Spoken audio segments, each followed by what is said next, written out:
سے اجر فراواں پائیں، کیونکہ سنت کو اپنانے میں اجر عظیم ہے۔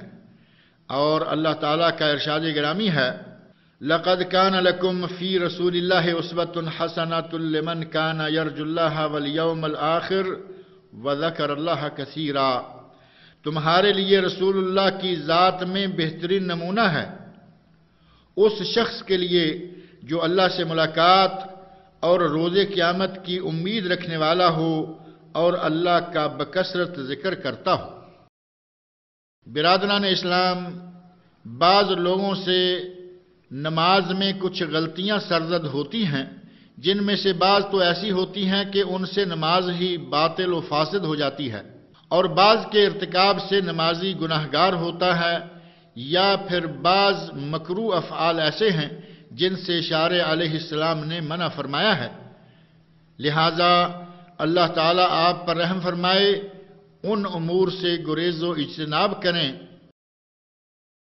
اور وہ بعض غلطیاں یہ ہیں: نمبر 1، تکبیر تحریمہ ایسے وقت کہنا جبکہ نمازی کی کمر ابھی جھکی ہوئی ہی ہو، وہ پوری طرح سیدھی نہ ہوئی ہو، اور نہ ہی ابھی نمازی مکمل طور پر سیدھا کھڑا ہوا ہو۔ بعض لوگ ایسا اس وقت کرتے ہیں جب وہ جلدی جلدی مسجد میں داخل ہوتے ہیں اور امام رکوع جا چکا ہوتا ہے، اور وہ امام کے ساتھ رکوع کو پا لینا چاہتے ہیں۔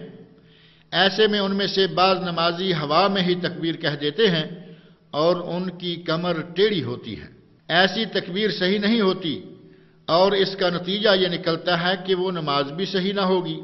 واجب یہ ہے کہ تکبیر مکمل قیام کی حالت میں کہی جائے اور اس وقت کمر مکمل طور پر سیدھی کھڑی ہو۔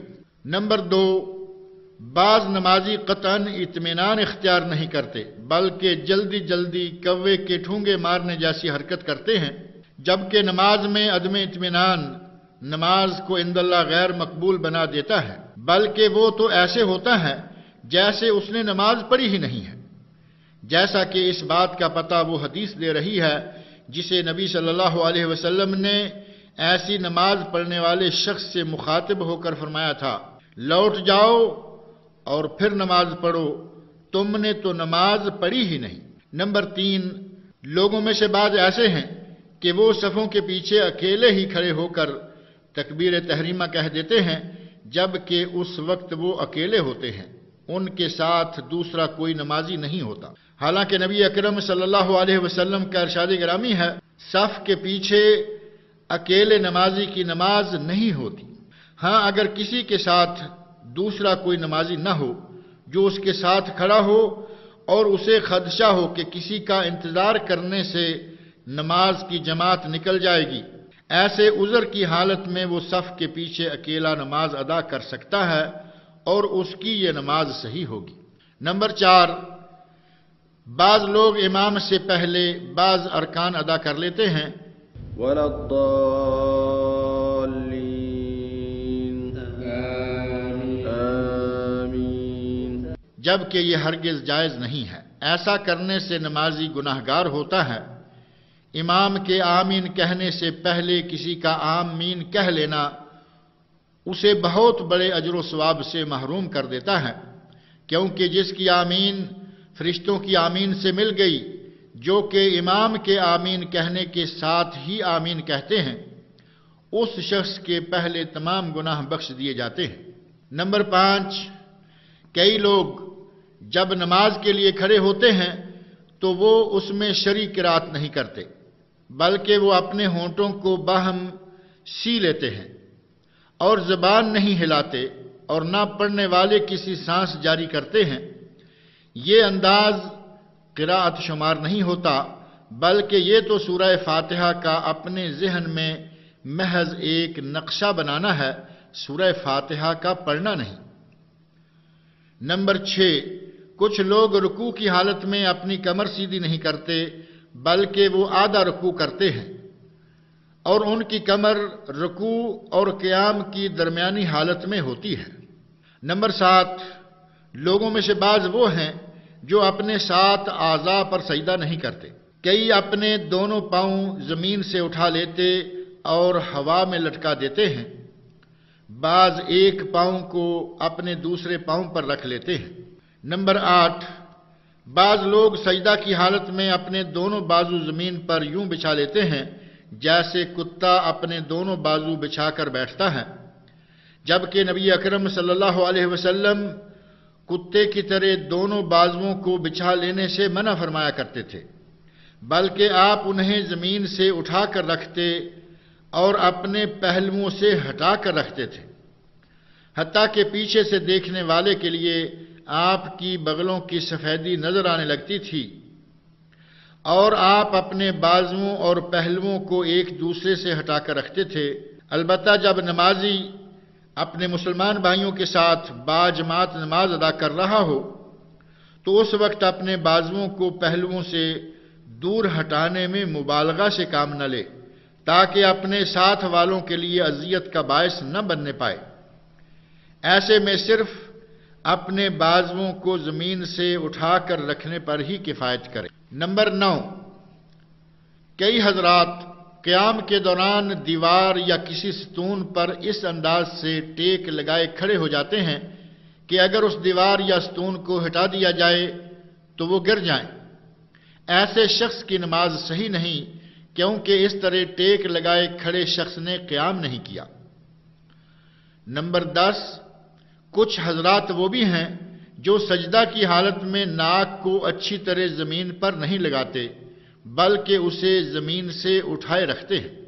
نمبر 11، بعض نمازی قرأت قرآن اور اذکار نماز پر دلی توجہ نہیں دیتے بلکہ ان کا دل کہیں اور زبان کہیں اور ہوتی ہے۔ نمازیوں، اپنی نگاہوں اور دل کے ساتھ ادھر ادھر نہ جھانکو، کیونکہ نماز کی حالت میں دل کا اللہ کے سوا کسی دوسری چیز کی طرف متوجہ ہو جانا نماز کے اجر و ثواب میں کمی کا باعث بن جاتا ہے، اور یہ فعل نماز میں مطلوبہ خشوع و خضوع کے بھی منافی ہے۔ اللہ تعالیٰ سے دعا ہے کہ وہ ہمیں ہر اس چیز کی تعلیم فرمائے جو کہ ہمارے لیے مفید ہے، اور جو کچھ اس نے ہمیں سکھلایا ہے اسے ہمارے لیے نفع بخش بنا دے، اور ہمیں ہمارے دین کی فقاہت و سمجھ عطا فرمائے، اور ہمیں اپنے نبی صلی اللہ علیہ وسلم کی سنت کی اتباع و پیروی کرنے کی توفیق سے نوازے، اور ہمارے اعمال کو قبول فرمائے، اور ہمارے گناہ، افراط و تفریط اور کوتاہیاں ہمیں بخش دے۔ آمین۔ وصلی اللہ علی النبی الامی وعلی آلہ وصحبہ اجمعین۔ وختاما، تقبلوا تحيات إخوانكم في تسجيلات الهجرة الإسلامية بالخبر، مدينة الثقبة، أول شارع مكة. هاتف رقم 895-4697. فاكس رقم 895-2496. صندوق بريد 20597. الرمز البريدي 31952. والسلام عليكم ورحمة الله وبركاته.